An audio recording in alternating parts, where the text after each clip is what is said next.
Olá. Hoje a gente vai dar uma olhada mais de perto no primeiro capítulo de Zacarias. A coisa começa, assim, bem específica, né? Oitavo mês do segundo ano de Dário. E logo de cara, a palavra do Senhor vem para Zacarias e já começa com uma mensagem bem forte sobre os antepassados. Exato. Fala da ira do Senhor contra eles, né? Por causa da desobediência. E aí vem o convite central. Voltem para mim, declara o Senhor dos Exércitos, e eu voltarei para vocês. É um chamado claro para, tipo, realinhar as coisas. Sim, para uma mudança mesmo. E o texto faz questão de dizer, olha, não façam como seus pais. Eles ignoraram os profetas que vieram antes. Aí fica aquela pergunta no ar. Onde é que eles estão agora, né? Pois é, mas ao mesmo tempo reconhece que as palavras de Deus, os decretos, eles alcançaram os pais sim. E isso levou eles ao arrependimento, a reconhecer que Deus foi justo no que fez. A história tem peso. Entendi. Quer dizer, é um aviso baseado no passado para mudar o presente. Isso. O arrependimento abre a porta para Deus agir de novo, para restaurar essa relação. Fundamental para eles naquele momento de reconstrução. Beleza. Aí a cena muda um pouco. Uns meses depois, no mês de Shebat, Zacarias tem uma visão, à noite. E aqui as imagens ficam, nossa, bem Ficam interessantes. mesmo. Ele vê um homem num cavalo vermelho.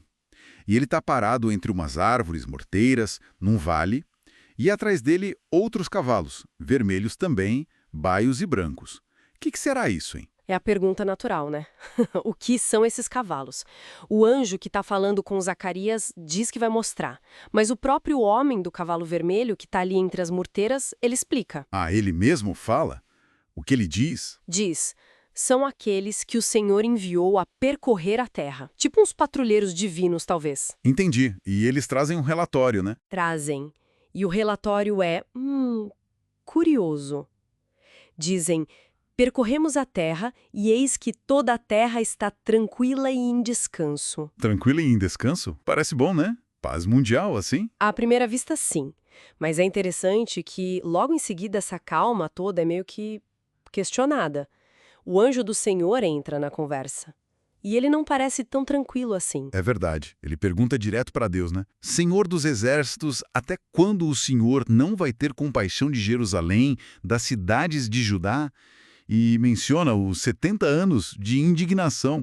Quer dizer, mesmo com a terra quieta, a situação do povo de Deus ainda é uma preocupação lá em cima. Exatamente. Mostra que a paz aqui na Terra não significa necessariamente que os planos de Deus estão completos ou que ele está satisfeito, né? A perspectiva divina é outra. E qual a resposta de Deus? A resposta é forte, cheia de emoção, eu diria. Deus fala, através do anjo, que tem um grande zelo por Jerusalém, por Sião. Mas, ao mesmo tempo, uma grande ira contra as nações vizinhas, aquelas que estavam tranquilas, seguras, mas que pioraram a situação de Judá. Foram além do que Deus pretendia. Entendi. Elas se aproveitaram, então? Basicamente isso. E aí vem a promessa, uma virada mesmo. Que promessa! Voltarei para Jerusalém com misericórdia. Fala que a casa dele, o templo, vai ser reconstruída ali, que as cidades vão voltar a prosperar, a transbordar de bens. E termina reforçando: o Senhor ainda consolará Sião e ainda escolherá Jerusalém. É restauração total na veia. Uau! Forte mesmo. Mas a visão não acaba aí, né? Tem mais coisa. Não acaba. Zacarias olha para cima de novo e vê 4 chifres. 4 chifres. Chifre na Bíblia geralmente é símbolo de poder, né? Muitas vezes poder que oprime. Exatamente essa é a ideia. O anjo confirma: estes são os chifres que dispersaram Judá, Israel e Jerusalém. Representam as nações, os poderes que atacaram e espalharam o povo. Certo. Os opressores. E aí? Fica por isso mesmo? Não. Logo em seguida, o Senhor mostra para ele 4 artífices. A palavra pode ser traduzida como ferreiros, artesãos.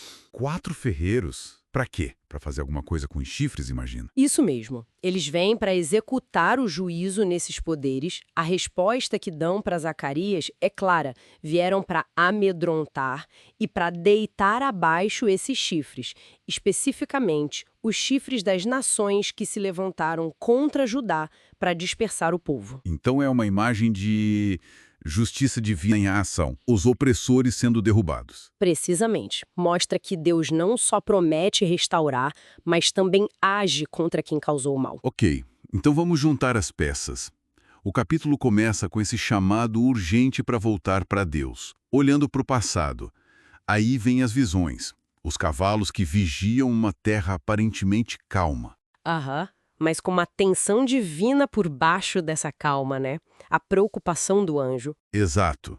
Depois, as promessas firmes de restauração para Jerusalém. E o juízo contra os opressores, simbolizado pelos chifres sendo derrubados pelos artífices. Então, o que a gente tira disso tudo? Qual a grande mensagem aqui? Olha, para mim, o mais fascinante é esse contraste, né? A calma que os cavaleiros reportam versus a agenda intensa de Deus sendo revelada ali para o profeta. Mostra que o que a gente percebe como paz ou normalidade aqui na superfície pode esconder uma atividade divina muito grande nos bastidores. Tipo, Deus está agindo mesmo quando parece que nada está acontecendo? Exatamente, ele não esqueceu de Jerusalém. Ele tem planos de restauração e de julgamento em andamento, mesmo que o mundo pareça estar em descanso. Levanta até uma questão interessante, né? Qual? Como a nossa percepção humana de paz ou de calma pode ser tão diferente da perspectiva de Deus e do que ele realmente está fazendo. É um bom ponto. E isso deixa a gente pensando, né? Se naquela época, sobre uma aparente tranquilidade, tinha tanta coisa divina acontecendo, como será que isso se aplica hoje? Será que sob a superfície da nossa normalidade, do nosso dia a dia, também existem sinais de coisas maiores acontecendo, divinas ou mesmo humanas, que a gente não percebe de cara? Fica aí a reflexão.